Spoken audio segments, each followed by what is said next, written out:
Pak wes kita ya wis apa namanya ya Mas. Wes ayo sudah berangkat yo iku.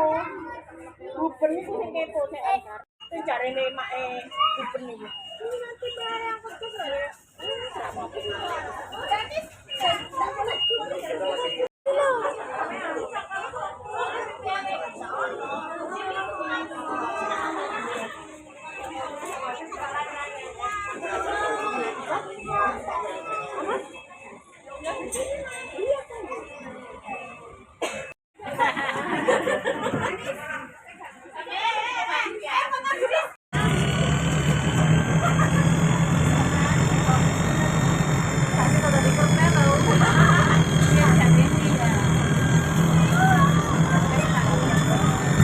Oke, mohon perhatian untuk Bapak Ibunya ya. Nanti selama perjalanan dimohon untuk adik-adiknya tetap dalam pantauan dari orang tuanya ya. Serta nanti selama perjalanan dimohon untuk tidak berdiri ataupun jalan-jalan dan juga tidak mengeluarkan anggota tubuh dari pagar berwarna hitam. Jadi jangan sampai mengeluarkan kepala, tangan ataupun kaki di luar pembatas berwarna hitam. Setelah itu aturannya di dalam bus Majito tidak boleh merokok.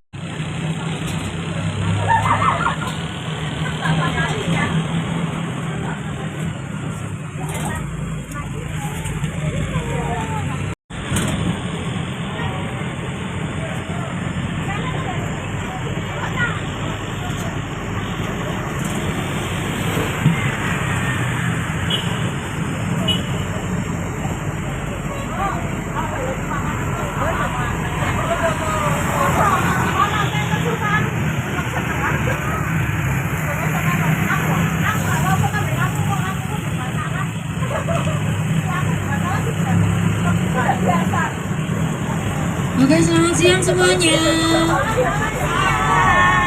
Juga ada Kak Indra selaku driver kita yang akan menemani perjalanan hari ini mengelilingi tengah kota Malang. Nah, sebelumnya ini rombongan dari mana ya? TKA apa yang belakang kamu?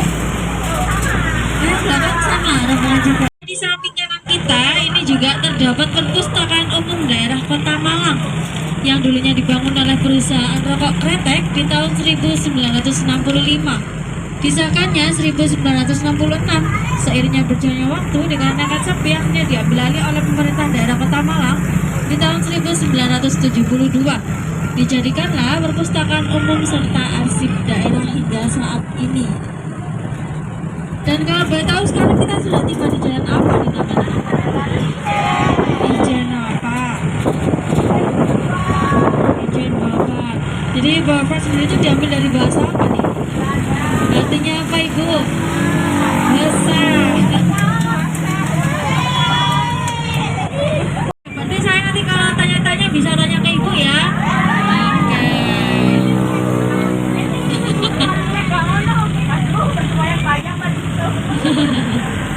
Nah, setelah itu bisa kita lihat juga ya di samping kanan dan kiri kita ini banyak banget rumah-rumah besar peninggalan pejabat tinggi kolonial Belanda. Dan rumah-rumah besar ini meliputi rumah dinas Bapak Wali Kota Malang, rumah pemilik jasa Tirta, rumah pemilik Bentul Group, dan masih banyak lagi.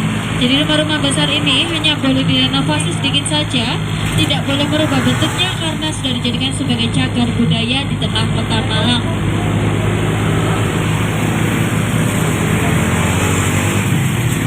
Setelah itu di samping kiri kita ini ada apa nih adik-adik? Museum Brawijaya. Di depannya terdapat apa?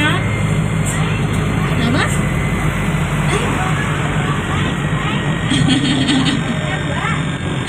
Iya, ada tank. Jadi kelima tank itu bukanlah pajangan atau hiasan biasa ya, melainkan pada zaman dulu digunakan sebagai pertempuran 10 November. Setelah itu 10 November itu kita peringati sebagai Hari Pahlawan. Nah, apakah yang naik bus Majito ini sudah pernah berkunjung ke Museum Brawijaya?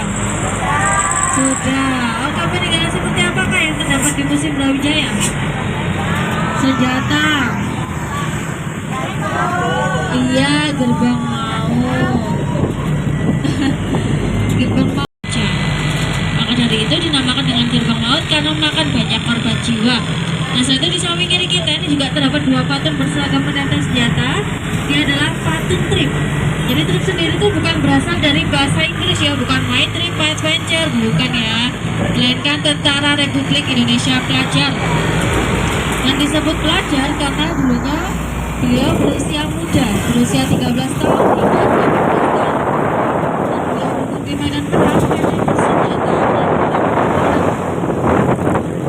dan jadi jasanya itu dijadikan dirasa terlihat lewat dan tempatnya tidak jauh dari patung truk tersebut.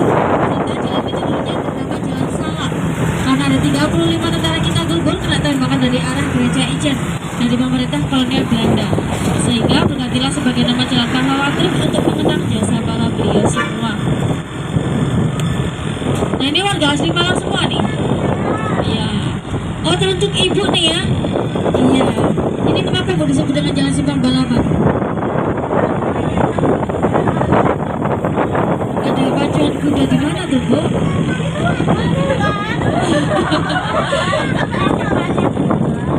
Iya di gedung Polkesma itu.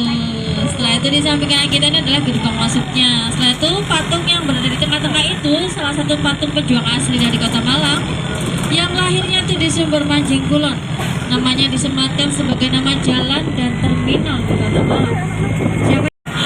Jadi Bapak Hamid Rusdi itu juga pencetus bahasa Walikan seperti ayah saya, umak kamu, ngalam Malang, dan masih banyak lagi. Jadi bahasa Walikan itu bukanlah bahasa gaul atau bahasa Malangan, melainkan pada zaman kolonial Belanda digunakan sebagai kata sandi untuk mengelabui para penjajah Belanda maupun Jepang. Nah setelah ini di samping kanan kita ini juga terdapat gereja Ijen. Jadi gereja Ijen ini beralamat di Jalan Guntur nomor 2. Gereja Ijen merupakan saksi bisu perkembangan di Kota Malang. Dan gereja Ijen sudah ada sejak tahun 1934. Sebelum dibangun gereja Ijen, disitulah tempatnya gudang persembunyian tentara Belanda.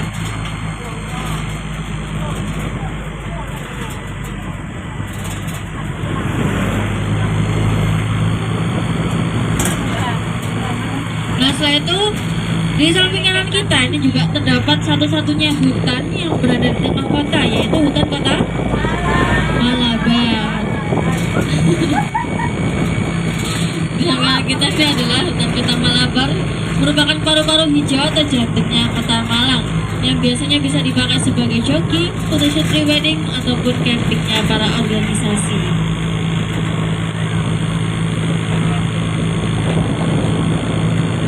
Dan setelah itu tempat di sampingnya juga terdapat pasar Ororodowo. Jadi pasar Ororodowo ini merupakan percontohan pasar terbaik dari Kota Malang.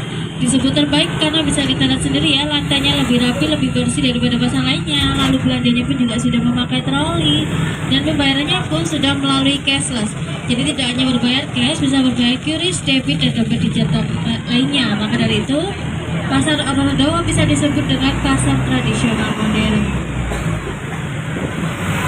Sekarang kita sudah tiba di Jalan Brigjen Slamet Riyadi atau yang biasa disebutnya adalah Ororodowo.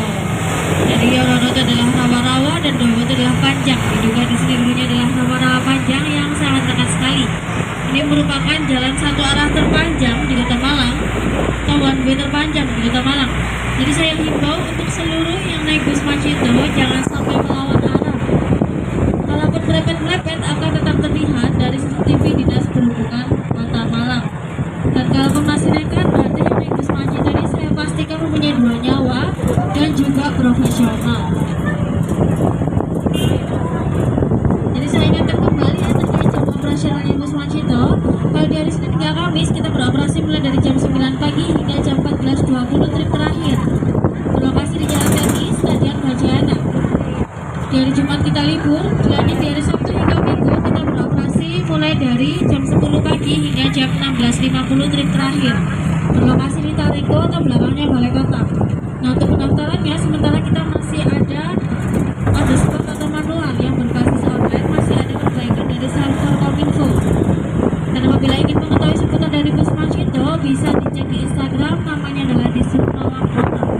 Di sana akan terupdate untuk bus Macito libur ataupun bus Macito pindah full. Nah sebentar lagi kita akan tiba di persimpangan yang bernama Simpang 3 PLN. Sesuai dengan namanya ya, di samping kiri kita ini juga terdapat kantor PLN BSN bahwa basementnya itu akan berujung ke sungai di Jalan Arif Rahman Hakim. Diduga dulunya dipakai sebagai terowongan persembunyian tentara Jepang.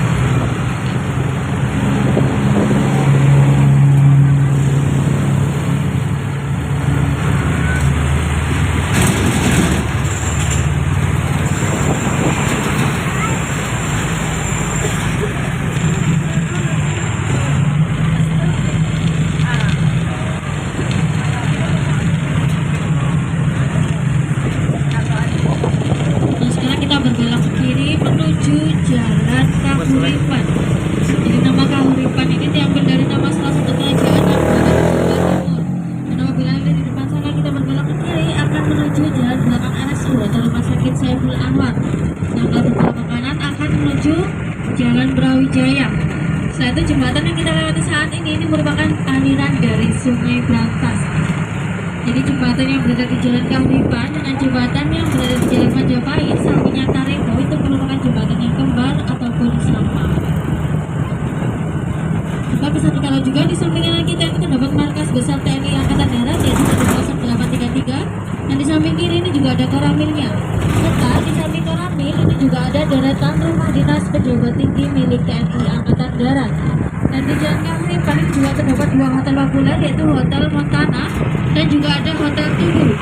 Jadi di Hotel Tugu samping kanan kita ini dulunya mempunyai kamar khusus untuk presiden kelima kita. Siapa ibu? Oke. Ibu Megawati Soekarno Putri.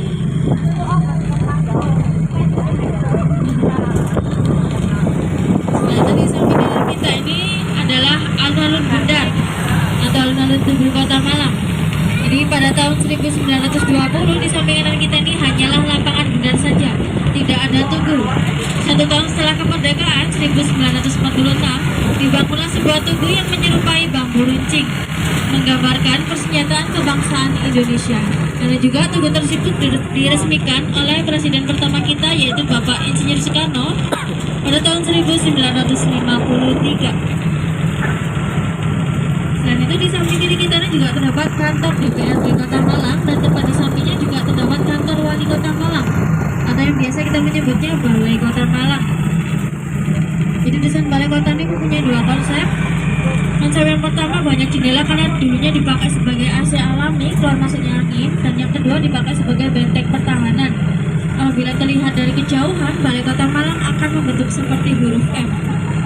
Setelah itu di samping kanan kita ini juga terdapat Wisma Tumapel yang dulunya adalah hotel mewah milik pemerintah kolonial Belanda. Dan Wisma Tumapel ini dulunya mempunyai lorong yang akan berujung ke SMA Negeri 4 Tugu. Tapi lorong tersebut sekarang sudah tidak bisa diakses lagi karena sudah ditutup ataupun dicor. Iya.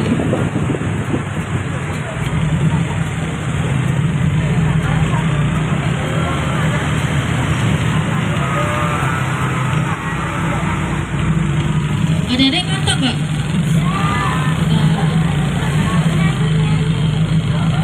Ibunya yang mimpin ya.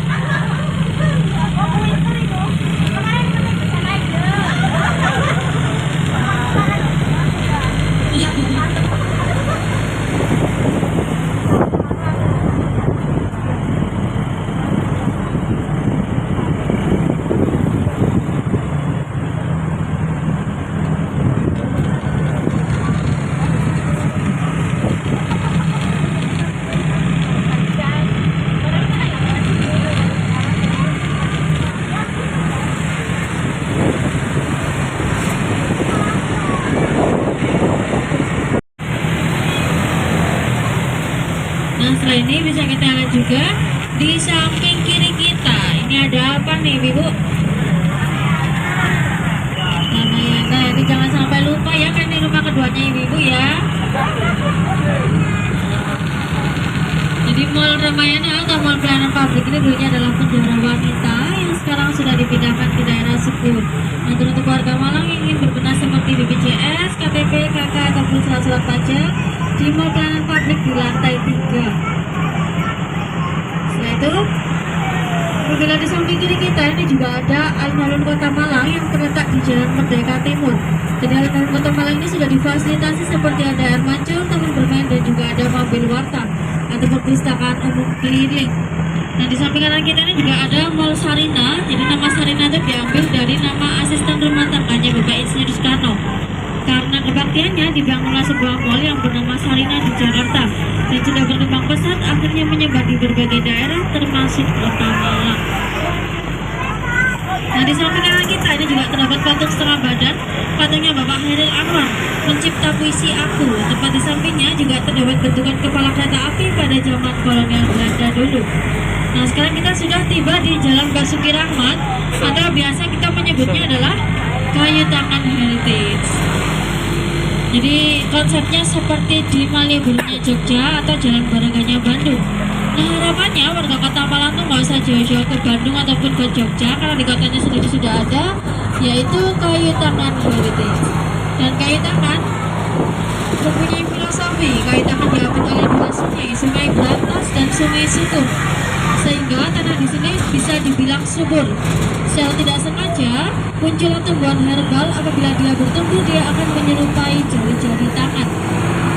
Setelah itu pada zaman kolonial Belanda, di sini tempatnya perbisnisan. Tempatnya orang-orang tersebut menjual mebel seperti meja kursi yang terbuat dari kayu handmade. Nah, sebentar lagi kita akan tiba di persimpangan yang bernama Simpang 4 Raja Bali. Disebut dengan Simpang 4 Raja Bali karena di samping kanan kita Cafe Lafayette serta samping kiri ini dulunya adalah perusahaan kembar penukaran uang asing yang dibangun oleh PT Raja Bali. Jadi PT Raja Bali itu dibangun oleh dua kakak beradik bernama Bapak Rajab dan Ali. Karena perusahaannya itu bertempatan di persimpangan, maka dari itu namanya diabadikan sebagai nama jalan, yaitu Jalan Simpang Raja Bali. Dan di samping kiri kita ini juga ada Monumen Adipura Kota Malang.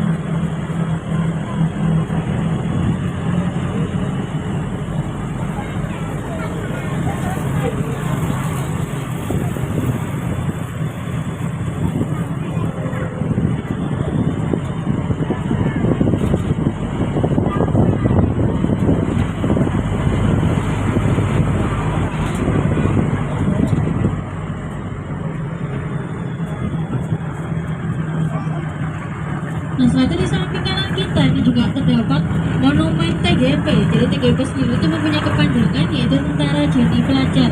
Dan monumen tersebut didirikan karena mengenang jasa para tentara yang gugur melawan penjajah Belanda.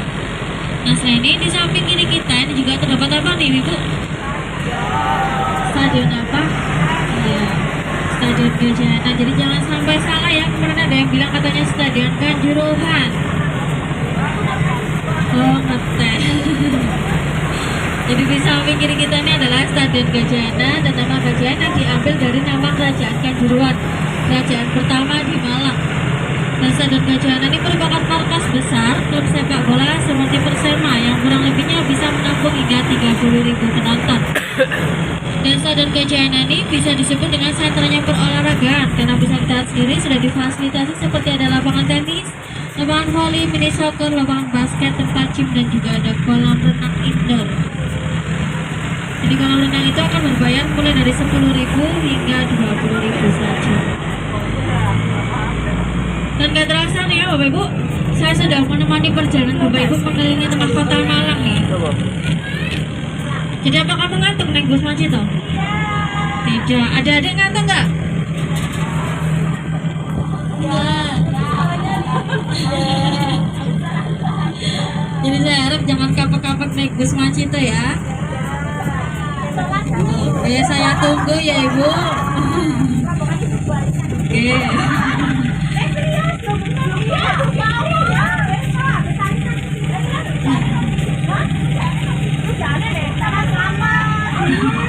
Terlebih saya Intan dan Kak Indra mengucapkan banyak terima kasih karena sudah berantusias naik bus Macito. Apabila tadi saya ada salah kata dan perbuatan, mohon dimaafkan ya. Nanti kalau mau turun dimohon untuk cek kembali barang bawaannya supaya tidak tertinggal. Dan dimohon untuk tidak meninggalkan sampah di dalam bus Macito. Jadi cukup sekian dari kami pamit undur diri. Selamat siang semuanya.